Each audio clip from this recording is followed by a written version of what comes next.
Welcome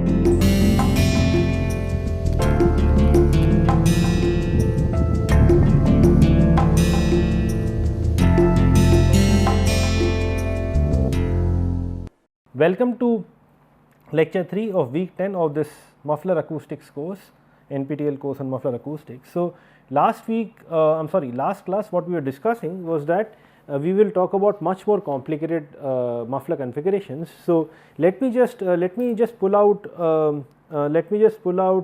a nice paper that was published several years back on the multiply connected muffler thing. So, just bear with me for a minute, and I am going to pull out a paper for you in which the first time such multiply connected mufflers were kind of analyzed on plane wave propagation and generalized multiply connected acoustic filters or mufflers, published several years back. And then in this paper, the connectivity matrix, to relate variables upstream to downstream variables was first talked about, where waves can have multiple paths simultaneously.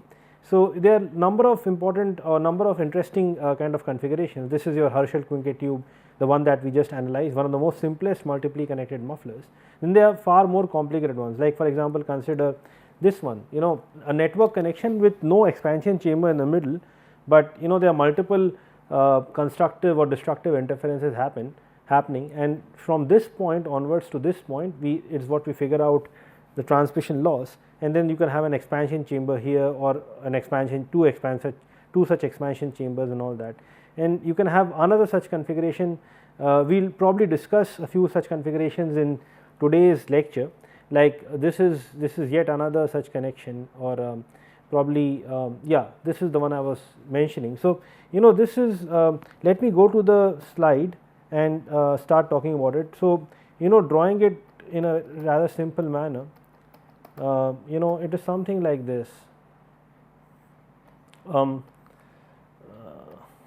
or maybe I need to modify the figure. Probably this is something like this. So, the reason this is multiply connected and cascading might not just simply help is because your waves can kind of go in different fashion. For example, it comes here, it can actually go in the annular cavity and propagate like this, and again for the outlet it goes like this. Another way is basically it straight, it does not interact with this thing, it just comes here and sees this as an annular cavity, and this also is an annular cavity and goes like this. So, there are multiple such paths that are happening. So, we will be analyzing a couple of such interesting configurations using MATLAB. So, for that end, let us go to such figures. So, let us analyze this configuration where node numbering, I will talk about that in a while, but before that let me introduce you for the first time to the concept of impedance matrix. So, let me use another slide. This is the first time in this course I am introducing the concept of in impedance matrix characterization. Impedance matrix characterization. So, I alluded to this thing some time back, but basically what is happening is that instead of doing something like P1 V1 is equal to T times P2 V2, we can write this as P1 P2 is equal to Z times V1 and V2. Okay. So, how do we, what is the advantage? Like I was mentioning, you can have 3 or more elements with 3 or more ports, and they can be easily categorized, or I am sorry, characterized using an impedance matrix. So, suppose if you have this kind of a thing. So, you have port 1 here and port 2 here. So, what we can do is basically have things like this here. So, this can be any element. So, what in order to characterize, what we can do is that we can block this port and apply some kind of a piston excitation here and measure take. So, when you have V2 0 just at the flush end, what we get is P1 by V1 is equal to Z11, that is the parameter here. Similarly, P2 by V1 is equal to Z21, because V2 is 0, mind you. So, this is Z11 times V1 plus Z12 times V2, V2 is 0. So, that is why we get this thing. So, just by measuring the pressure responses we can get stuff, and then because then there is things like reciprocity, acoustic reciprocity. So, this is probably you would have heard of this term also for the first time, acoustic reciprocity. So, what it means is if that in a big room, if you have a speaker that is radiating noise and a receiver, a person. So, whatever response you are getting by putting the speaker here, the same thing will happen in the same identical room if you interchange the location of source and speaker.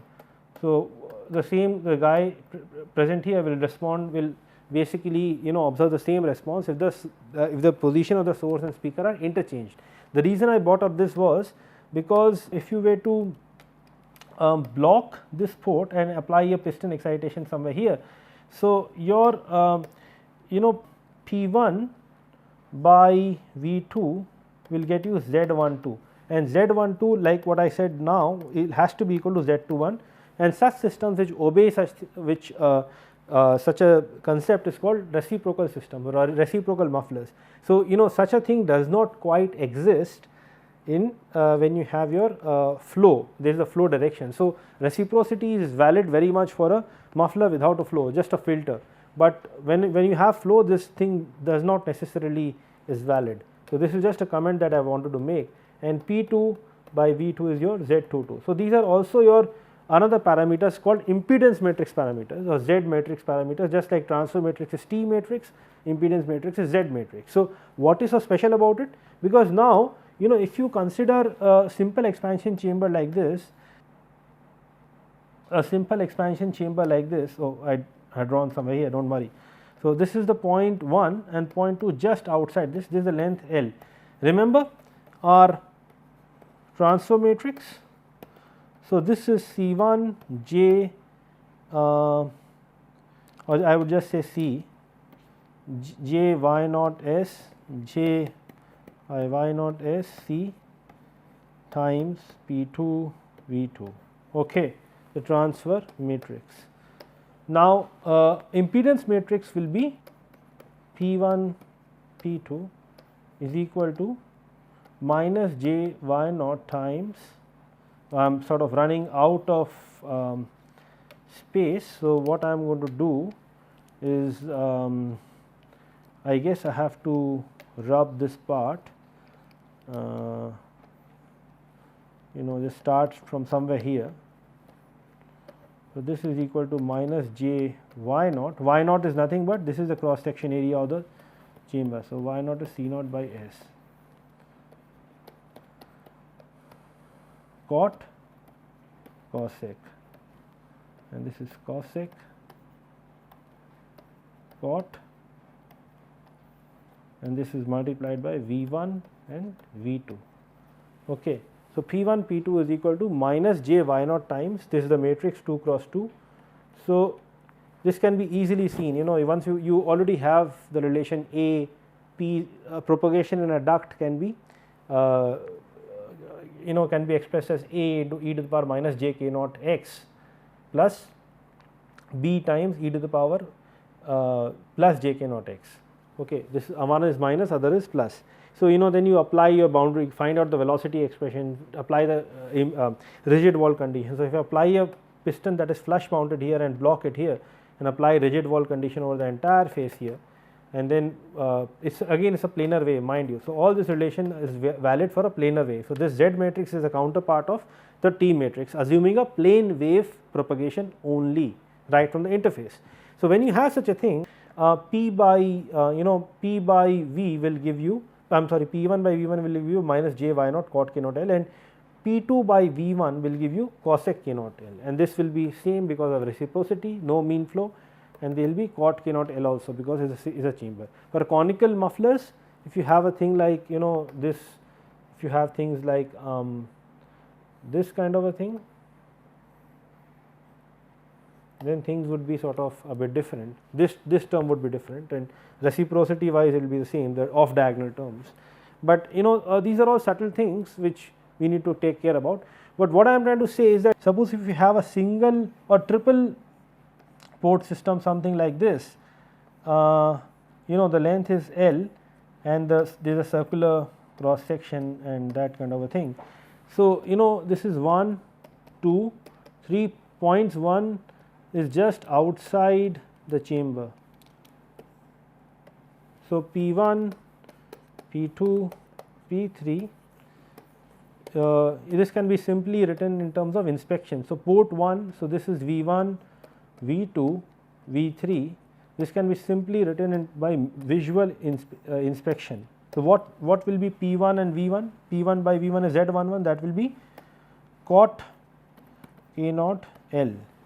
P2 by V1 will be cosec K naught L, and not to forget the factor minus j y naught, and this will be also cosec K naught L. Okay. So, now because of reciprocity, P1 by V2 will also be the same. So, this will be the same, this will be cosec K naught L same, and here also will be same if you basically do this thing, and same here cosec K naught L, and here will be cot K naught L and cot K naught L. The idea is that by mere visualization of where the ports are located, you can fill up the entries of the impedance matrix, at least for the plane wave propagation, for cases when you have ports located on the end faces. For on the side faces, side surfaces, one needs to do the algebra and work it out. Maybe in some of your assignment problems, or maybe in your end semester exam, you can be asked to get these simple expressions. So, there will be minus j y naught into cot K naught L. Because this port is located here, there will be cosec here and cosec here. Now, for this port here, this will be cosec, but P2, I guess I made a mistake here, I am sorry for that. P2 by V2 is cot K naught L, but P3 by V2 is also cot K naught L because it is on the same face. If it is on the opposite face, then you have cosec. Similarly, when you have excitation here, P1 by V3 is cosec, but P2 by V3 is cot, because it is the port is on the same face as the receiver port is on the same face as the source port somewhere here, and this will be like this. So, depending upon where the ports are, you can characterize it just by visualization and knowing some basic rules. So, that is the advantage of your impedance matrix, that any n cross n system can be worked out. Now, let us get back to the configurations that we discussed. We are doing the configurations that was shown in the paper, this one. So, I can draw it again for you. So, this is something like this.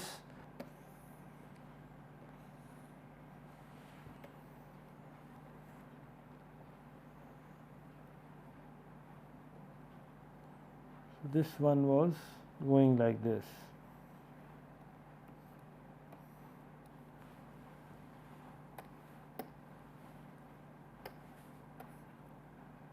And go like this and like this. Multiple such paths do exist. So, for such a system, if we were to number it like something like 1, 2, 3, 4, or probably 4 can be here, just point here 5 and 6, and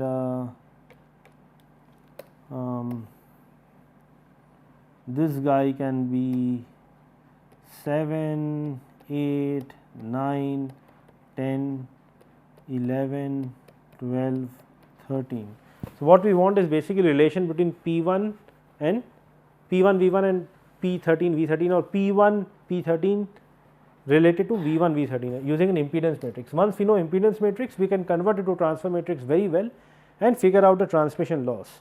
So, and you can also basically just like I was mentioning several weeks back, just like we figure out the transmission loss in terms of the 4 pole parameters, sum of T11, T12, T22 and so on. We can also define transmission loss in terms of impedance matrix parameters, in terms of Z11, Z22, Z12, Z21 parameters, or in terms of scattering matrix expressions. We can easily do that, but what I would suggest is that we will kind of wait for that discussion to happen in a while, and right now what we can do is that we can go to the MATLAB code and look at this configuration and get some transmission loss curves. So, what we do now is basically do a network analysis for such a configuration. There are no expansion chambers, they are just simple tubular elements, then they still produce a lot of attenuation peaks and all that sort of a thing. So, so this is the thing, the different lengths L naught, L 1, L 2, L naught R naught is the radius which is assumed to be constant, and L 1, L 2, L 3 these are all lengths L 1 to L 6 which I will probably not mention here. This is just L, so let us say this is L 1 length, this is L 2, L 3, L 4, L 5 and maybe L 6 I guess. So, 1, 2, 3, 4, 5 and maybe there is one more length L 6. So, the idea is that really that define a connectivity matrix. There are 14 such elements that I had drawn nodes I am sorry. So, 14 into 2 means and there can be actually more you can actually have more such elements somewhere here and here. So, there can be more number of 16 actually maybe you can just renumber it. So, this can be 1, 2, 3, 4 and all that sort of a thing. So, something this is just a purpose of showing you how things can be done. So, I guess you have to renumber the some of the stuff, maybe let us sort of do it. So, 16 to the 32 number of variables because each node has 2 variables. So, P 1 is coming over here, okay, and this one was coming somewhere here.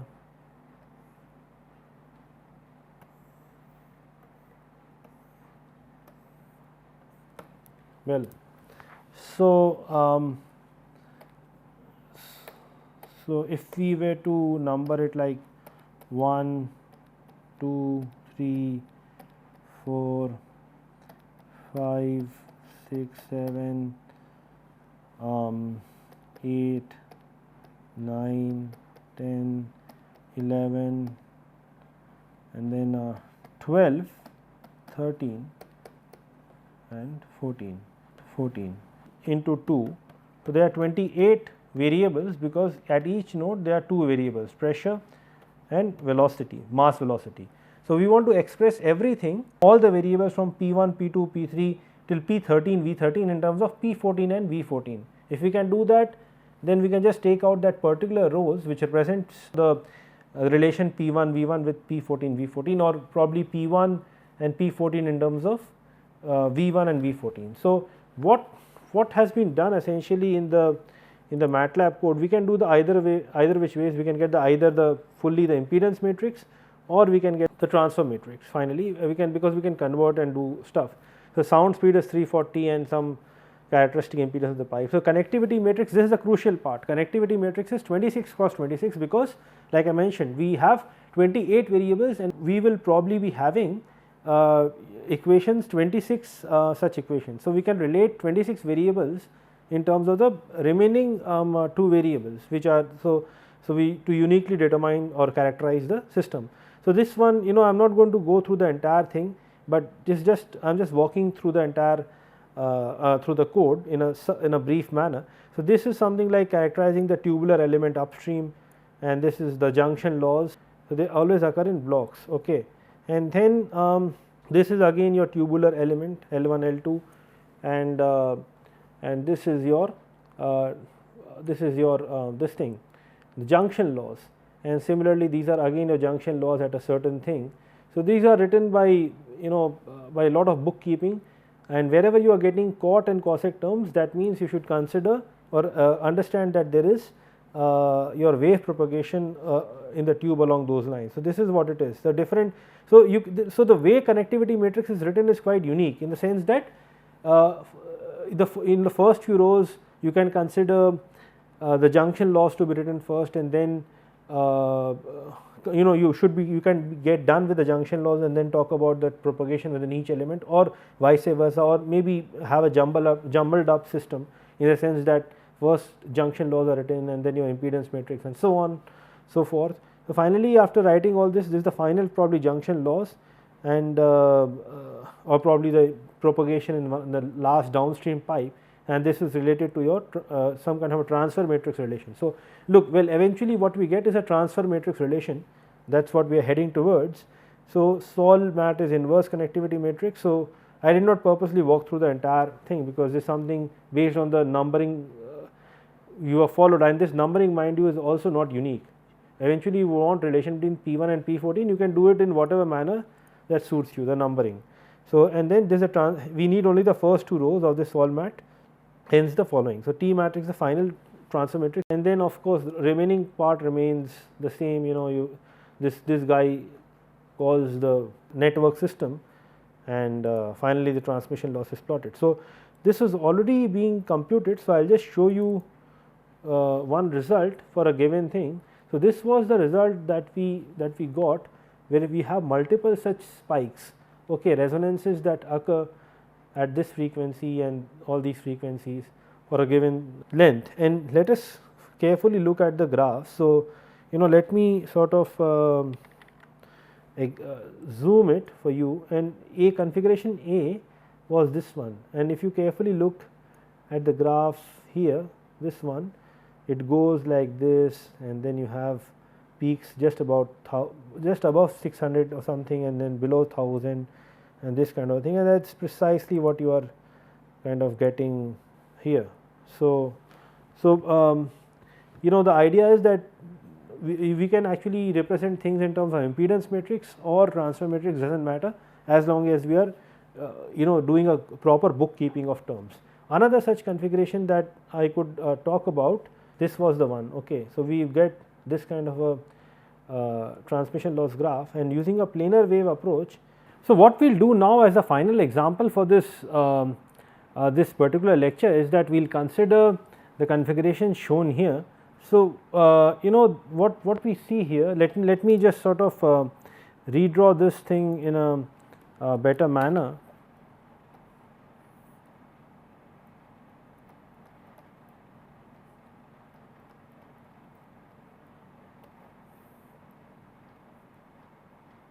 And we have an extended inlet here. So, there is a flow coming in here, it is going there. Now, you might be wondering, how is it a multiply connected duct? Well, because waves, for example, if this pipe was something like fully joined, something like this, then the waves would have actually had no other option but to basically go through the straight through duct, and obviously through interactions with the cavity here by means of a perforated thing. And then these cavities would have acted like a remember lecture 7, I am sorry, week 7 or week 8 stuff, where we did the extended tube resonator, but with a perforated bridge, that is a concentric tube resonator thing. So, this would have exactly acted like a concentric tube resonator if this thing was filled up or with or basically was connected with a pipe. But since that is not the case, what the waves can do is that they can interact with the cavity here through the perforated pipe, and the waves can come back here, and the other connection, another way the waves can propagate is basically straight coming through like this and interacting with the volume here. Some part of that gets reflected back, and some part gets has some kind of an interaction with the waves that already propagate from here. So, this is one a rather unique or a simple example of how multiply connected path can be formed in a perforated tube muffler, just by not just by leaving one of the ends open, that is not connecting the inlet and outlet pipe. So, what going back to the paper by Panigrahi and Munjal, published quite a few years back, what they did was they basically used a network analysis, or again the same thing, equality of pressure at the nodes, at the junctions, and the sum of the mass velocities is constant at a junction, and then the individual transfer matrices for the different sections are known. So, then you have this multiply connected mufflers, and they analyze that using these junction laws in the plane wave propagation. So, plane wave propagation has been the method of analysis. So, what I am going to do is that very quickly I am going to go back to this configuration and start talking about perhaps how to analyze this very quickly. So, let me number the nodes. So, we can number this as 1, and this node which is just here 2, and just the number which is here is 3. This is 4 just at in the cavity, and this is 5, and then this is 6, 7, 8, 9, 10, 11 and your 12, and then the entire section here is 13, 14, 15 and finally at some point it is 16. So, each, remember our discussion in this thing, each of the nodes has two variables, pressure and velocity. So, how many variables do we have? We have 16 into 2, that is 32 variables, 16 out of which are pressures and 16 are mass velocities. So, now eventually we would like to obtain something like this, is not it? T overall P 16 and V 16. So, we have this sort of a thing. Okay. So, we relate P 1 V 1 to P 16 and V 16 using a transfer matrix representation, all right. So, how to do that? Basically again the same thing, let me write down the constituent elements. So, we can do a kind of a network analysis. So, P 1 and P 1 and P 2. So, I am just going to write down of the first few things and rest we can sort of follow later. This is Scott K naught, let us say this length is something like L 1. So, this will become L 1 cosec K naught L 1 cosec K naught L 1 cot K naught L 1 like this. So, this is for this part. Similarly, the annular cavity, this guy is your P 4 by V 4 is equal to minus J naught to Y 2 into cot K naught L 1, where Y 2 is C naught by pi by 4 d square minus d square, something like this. So, like this we can also kind of define what is going to happen somewhere in here. What we can do is that we can relate P 3 V 3 and P 5 and V 5 in terms of the transfer matrix, the big transfer matrix 4 cross 4. Remember what we had when we analyzed a perforated two duct perforated elements, relating the upstream variables to that in the downstream by means of a transfer matrix, which is something like P 7 V 7 and here you have your P 6 V 6, isn't it, P 6 V 6.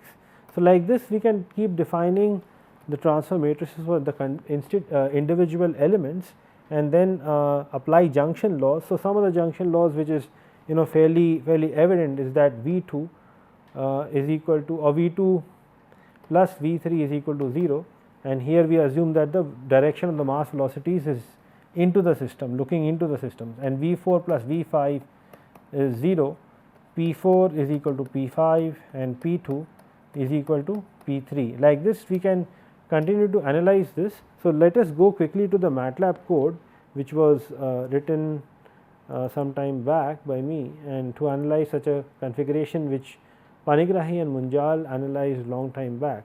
So, let us go to the connectivity matrix, and so this is really the heart of the system, heart of the code. Everything else is just a plotting thing, or once you have got TMAT, the overall transfer matrix is a regular stuff.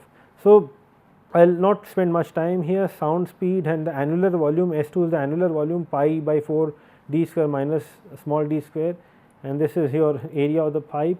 And now this is the transfer matrix for the perforated section. So, this is something that by now it should be very clear what is going on. So, this is your transfer matrix. So, basically your two duct system, and this is the perforated impedance for a stationary medium, and then you have this sort of a thing. So, we get this exponential basically relating downstream to upstream variable, because at the end of the day, well, by some arrangement or something we kind of arrange that by taking some inverse into a suitable form and arrange it in such a manner that directions of the mass velocities are taken positive looking into the system. So, that is what this transfer matrix does. I will not go into too much detail, but at the end of the day the transfer matrix was basically what it does. It gets us this matrix P3 V3 P5 V5 related to P7 V7 P6 V6, where directions of P7 and V7 and V7 and V6 are looking into the system. Now, going back to the connectivity matrix, once we sort of get the transfer matrix of the perforated things, we define a 30 cross 30 connectivity matrix, because remember we have 32 variables and any 30 variables can be represented in terms of the balance two variables, pressure and velocity, which we choose at the exit. We know because we have 30 equations, but we have 32 unknowns. So, any 30 equations can be represented as in the form of remaining two variables which we choose to be the outlet variables. So, and we can actually see why it is 30. You know why? Because you see, if you go back to your this thing, we will get 2 equations for this plus 3 plus 4 equations. So, 2, let me keep writing down 2 plus 1 equation minus j k naught into KL something like that, 1 plus 4, and then your 2 equations here, 2 here, and then 2 for this section, 1 for this section and 2 again for this section, but we also have now junction laws. So, junction laws would mean that we have one equation here and one equation here for the velocities and the pressure. So, you write here plus 3, and then you have similarly you have equality of pressure. So, you have another 3 equations.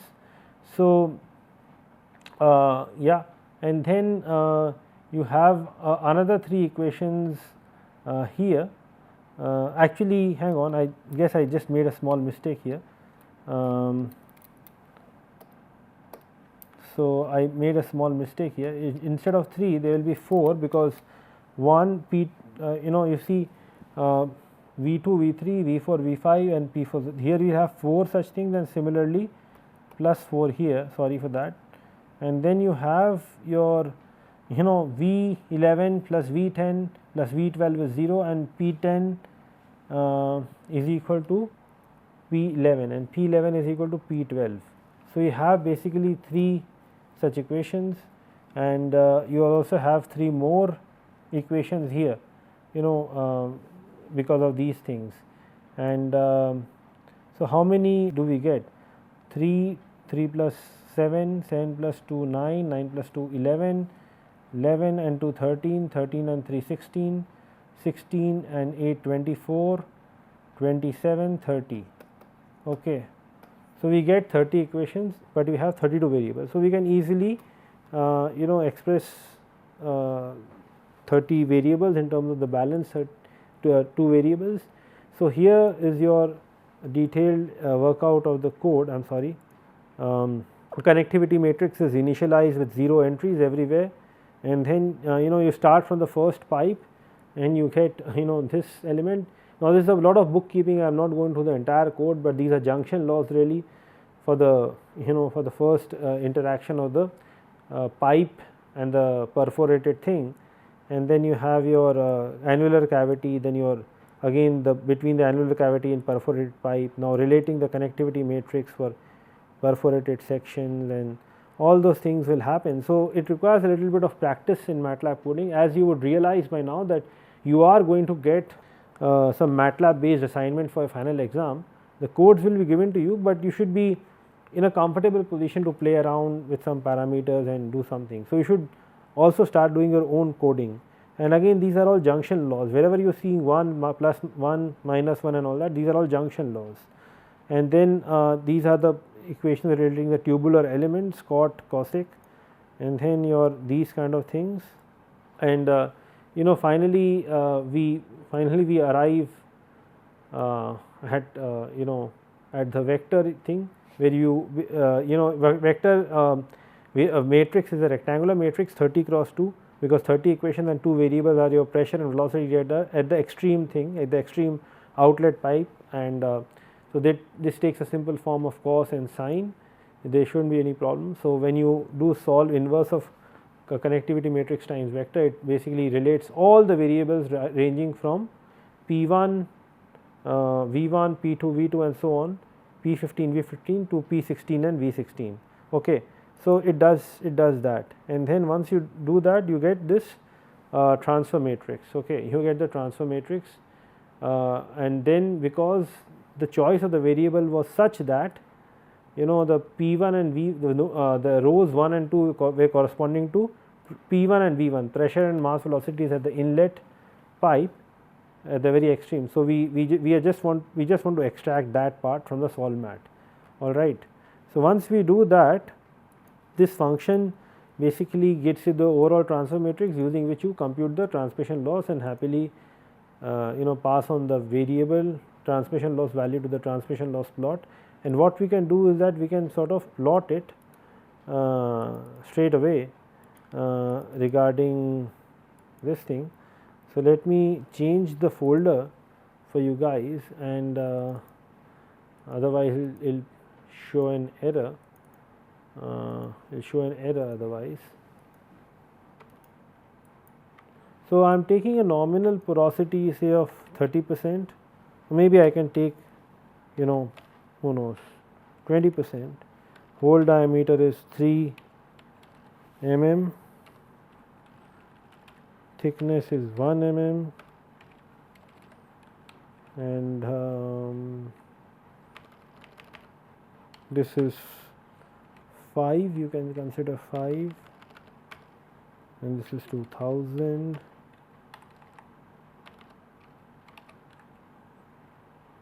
Okay, and diameter can be 0.1, this can be 0.04. Now, what about L1? Let us go back to the paper and figure out what is L1. So, L1 is your 0.12 and L2 is also a 0.12, L3 is 0.08, LU, LD is something different. So, what we will do is that we will put 0.12 and 0.12, and this guy is I guess 08, okay, 0.08. So, just hang on, yeah, so 80 mm. So, and this can be your again be a 0.1 meters, that is 100 centimeters. Where is it?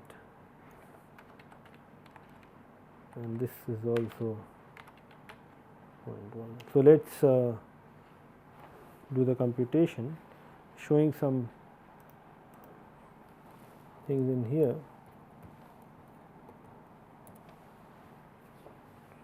So, there might be some, because of the exponential kind of a thing, that because of the transfer matrix relating the perforated thing, there might be some warnings, but at the end of the day you get decent result, and with small variations in the parameter you can verify how good or bad is it compared to the results obtained by Panigrahi and Munjal. So, you get these peaks here which are really kind of characteristic of your resonator peaks here as well as here, although what unfortunately it is not able to nullify the trough, the resonance here, that you are still getting. So, let us figure out what is the this value. It is I guess 342 hertz, and what is the chamber length in all. So, any idea what is the chamber length? So, this is your 0.1.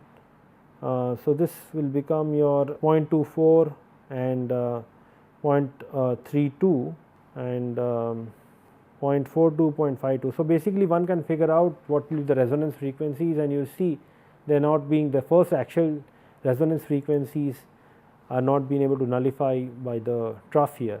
So, the idea is that just to demonstrate the multiply connected mufflers, but by playing around this thing you can still tune the performance to nullify the trough here sitting somewhere here. So, I guess I will stop here in this class, and what I am going, this was an extended lecture, But what we are going to do in the next class is for the first time introduce concepts like a integrated transfer matrix approach. What it does is basically, it can be used to analyze quite complicated muffler systems. So, we will worry about the details in the next class using a MATLAB demonstration and some documentation that was prepared. So, till that time I say goodbye and I will see you very shortly. Thanks.